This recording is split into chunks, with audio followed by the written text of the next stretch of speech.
The Adal Sultanate or Kingdom of Adal was a medieval Muslim state located in the Horn of Africa. It flourished from around 1415 to 1577. At its height, the polity controlled large parts of modern-day Somalia, Ethiopia, Djibouti and Eritrea. History. Establishment. Islam was introduced to the Horn region early on from the Arabian Peninsula, shortly after the Hijra. Zila's tomb Masjid al-Qiblatain dates to the 7th century, and is the oldest mosque in the city. In the late 9th century, al-Yaqubi wrote that Muslims were living along the northern Somali seaboard. He also mentioned that the Adal kingdom had its capital in the city, suggesting that the Adal Sultanate with Zila as its headquarters dates back to at least the 9th or 10th century. According to I.M. Lewis, the polity was governed by local dynasties consisting of Somalized Arabs or Arabized Somalis,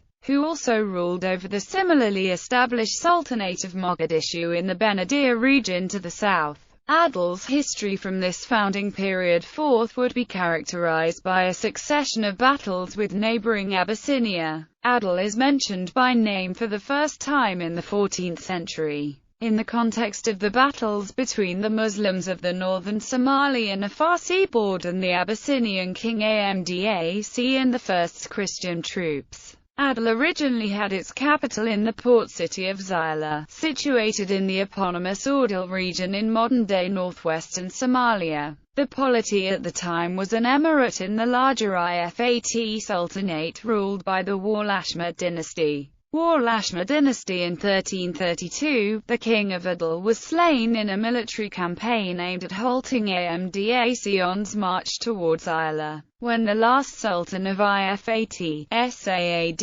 ad-Din II, was also killed by Durat I of Ethiopia at the port city of Zila in 1410. His children escaped to Yemen, before later returning in 1415. In the early 15th century, Adal's capital was moved further inland to the town of Dhaka, where Sabr ad-Din II, the eldest son of Saad ad-Din II, established a new Adal administration after his return from Yemen. During this period, Adal emerged as a center of Muslim resistance against the expanding Christian Abyssinian kingdom. After 1468, a new breed of rulers emerged on the Adal political scene. The dissidents opposed Warlashma rule owing to a treaty that Sultan Muhammad ibn Badli had signed with Emperor Bida Mayim of Ethiopia, wherein Badli agreed to submit yearly tribute.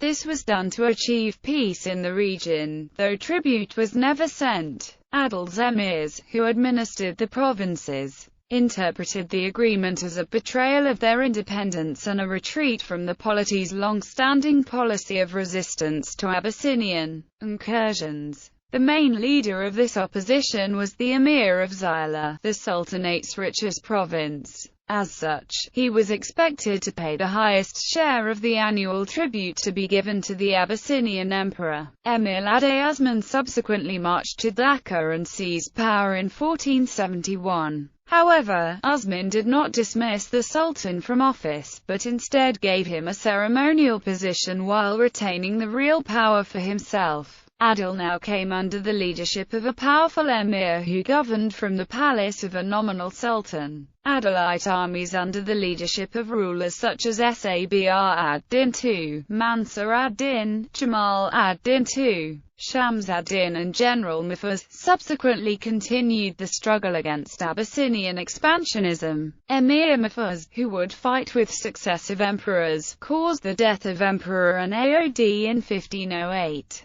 But he was in turn killed by the forces of Emperor Durat II in 1517. After the death of Mufaz, a civil war started for the office of highest emir of Adal. 5 emirs came to power in only 2 years. But at last, a matured and powerful leader called Garad Abun Addis assumed power. When Garad Abun was in power, he was defeated and killed by Sultan Abu Bakr ibn Muhammad, and in 1554, under his initiative, Hara became the capital of Adal. This time not only the young emirs revolted, but the whole country of Adal rose against Sultan Abu Bakr. Because Garad Abone was loved by the people of the Sultanate, many people went to join the force of a young imam called Ahmad ibn Ibrahim al-Ghazi, who claimed revenge for Garad Abone. Al-Ghazi assumed power in Adal in 1527, however he did not remove the Sultan, but instead left him in his nominal office.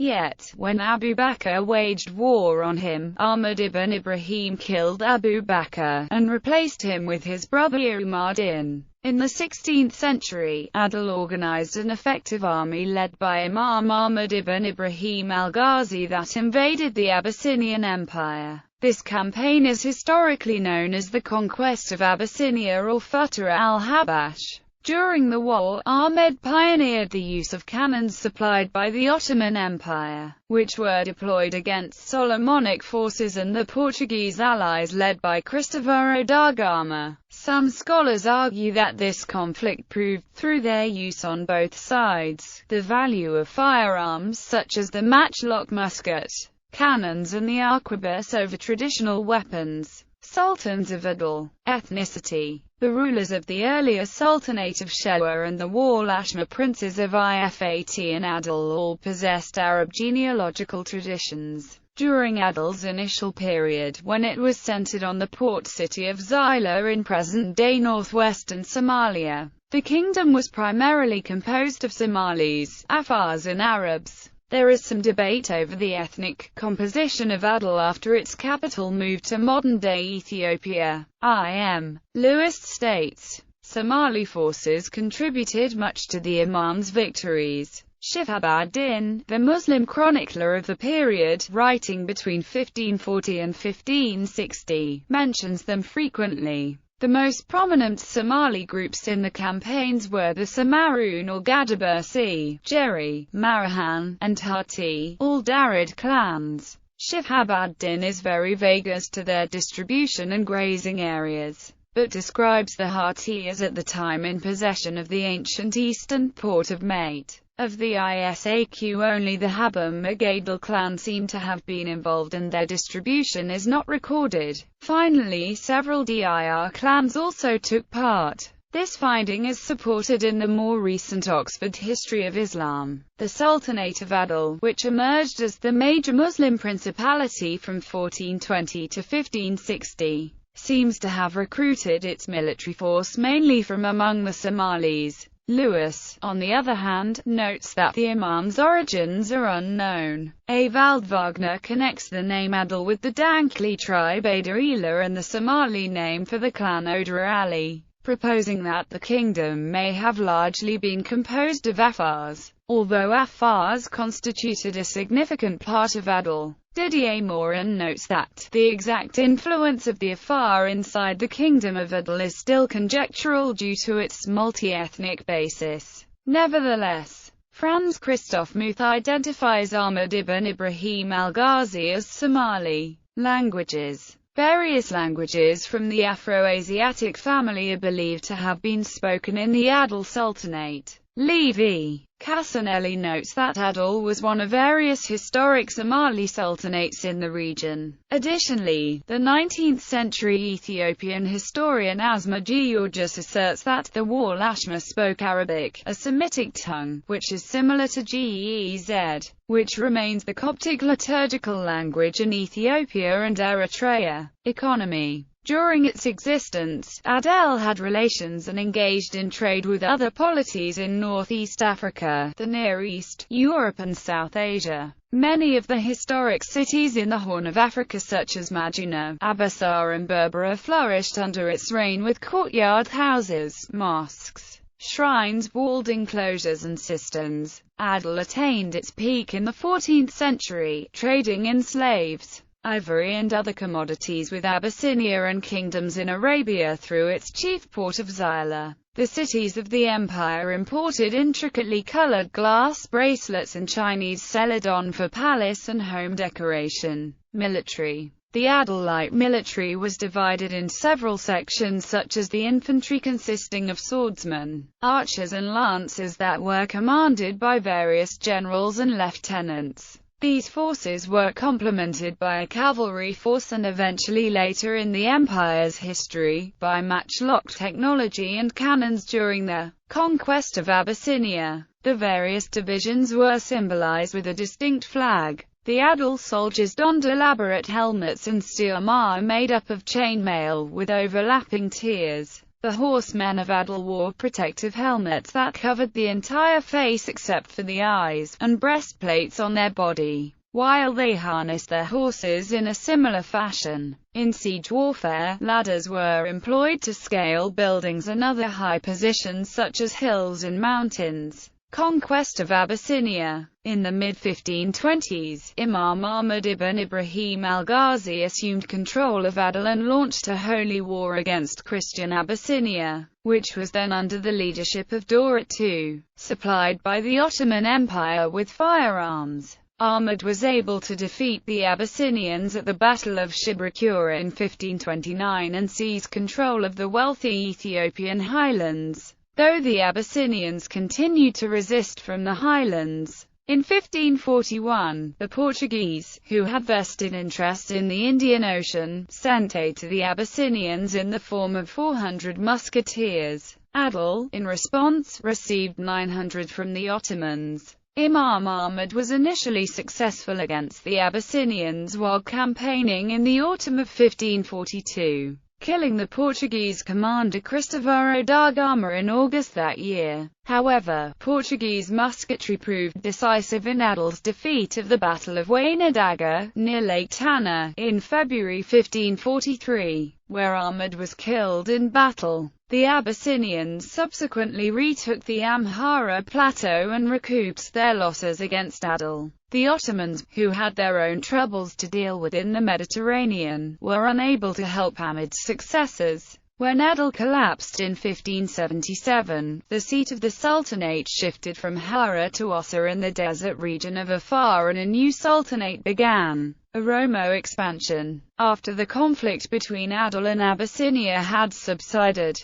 the conquest of the highland regions of Abyssinia and Adal by the Oromo ended in the contraction of both powers and changed regional dynamics for centuries to come. In essence, what had happened is that the populations of the highlands had not ceased to exist as a result of the Gadar expansion, but were simply incorporated into a different socio-political system. Legacy. The Adal Sultanate left behind many structures and artifacts from its heyday. Numerous such historical edifices and items are found in the northwestern Adal province of Somalia, as well as other parts of the Horn region where the polity held sway. Archaeological excavations in the late 19th century and early 20th century at over 14 sites in the vicinity of Barama in modern-day northwestern Somalia unearthed, among other artifacts, silver coins identified as having been derived from Qayit Bey, the 18th Berger Mamluk Sultan of Egypt. Most of these finds are associated with the medieval Adal Sultanate. They were sent to the British Museum for preservation shortly after their discovery. In 1950,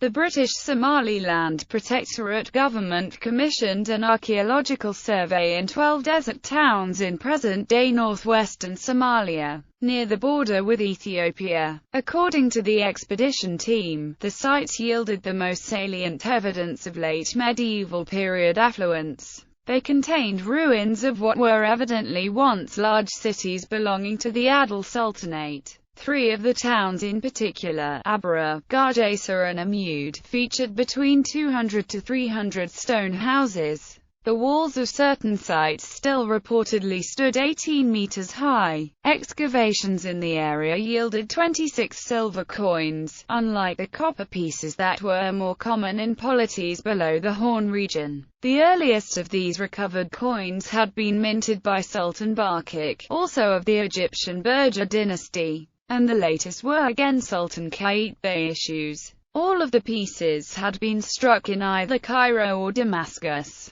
A few gold coins were also discovered during the expedition, making the area the only place in the wider region to yield such pieces. Besides coinage, high-quality porcelain was recovered from the Adal sites. The fine Celadon ware was found either lying on the surface, or buried at a depth of 7.5 inches, or ensconced within dense middens 4 to 5 feet high. Among the artifacts were grey granular sherds with a crackled blue-green or sea-green glaze, and white crystalline fragments with an uncrackled green-white glaze. Some Ming Dynasty ware was also discovered, including many early Ming blue and white bowl sherds. They were adorned with tendril scrolls on a bluish ground and ornamented with black spotting, while other bowls had floral patterns outlined by grey or black-blue designs. Additionally, a few Ming red and white sherds were found, as well as white porcelain fragments with bluish highlights. The Adal sites appeared to reach an Indian Ocean terminus at the Saad Islands, named for Sultan Saad ad-Din II of the Ifat Sultanate. Additionally, local tradition identifies the archaeological site of Tia in central Ethiopia as Yegrandingay in reference to Imam al-Ghazi. According to Jusome, who led archaeological work there, the site is relatively recent. It has been dated to between the 11th and 13th centuries CE. Tia contains a number of megalithic pillars, including anthropomorphic and non-anthropomorphic, non-phallic stelae. Flat in form, these structures are characterized by distinctive, elaborate decorations, among which are swords, a standing human figure with arms akimbo, and plant-like symbols.